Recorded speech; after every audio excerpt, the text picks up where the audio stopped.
खाली डिब्बा। मैनेजमेंट की शिक्षा प्राप्त कर रहे कुछ स्टूडेंट्स को प्रॉब्लम सॉल्विंग स्किल डेवलपमेंट करने के बारे में बताया जा रहा था।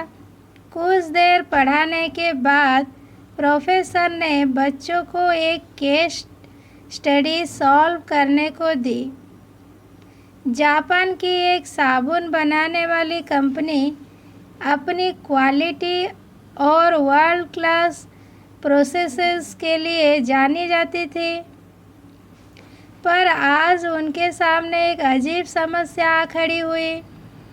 उन्हें कंप्लेंट मिली कि एक कस्टमर ने जब साबुन का डिब्बा खरीदा तो वह खाली था। कंप्लेंट की जांच की गई तो पता चला चूक कंपनी की तरफ से ही हुई थी।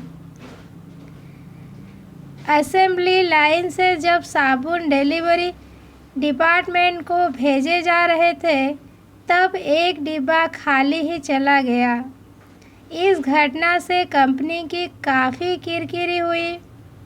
कंपनी के अधिकारी बड़े परेशान हुए कि आखिर ऐसा कैसे हो गया।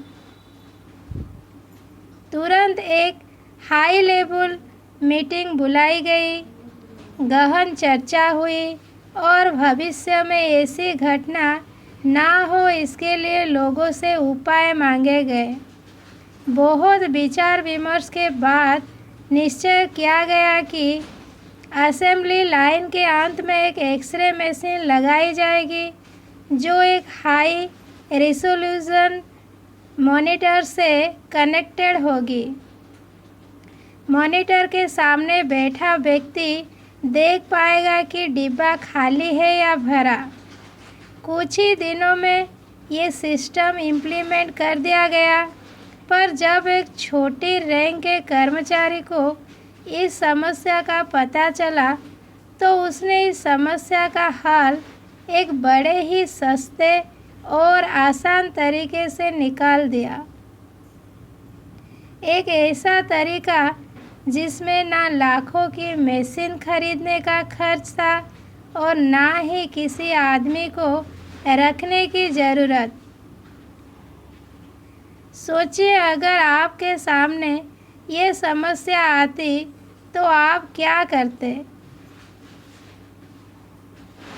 उस आदमी ने ये किया, उसने एक हाई पावर इलेक्ट्रिकल फैन खरीदा और असेंबली लाइन के सामने लगा दिया। अब हर एक डिब्बे को पंखे की तेज़ हवा के सामने से होकर गुजरना पड़ता और जैसे ही कोई खाली डिब्बा सामने आता हवा उसे उड़ाकर दूर फेंक देती। फ्रेंड्स, इस तरह के सॉल्यूशन को हम आउट ऑफ द बॉक्स या क्रिएटिव थिंकिंग कहते हैं। और सबसे अच्छी बात यह है कि इसका किताबी ज्ञान से कोई लेना देना नहीं होता।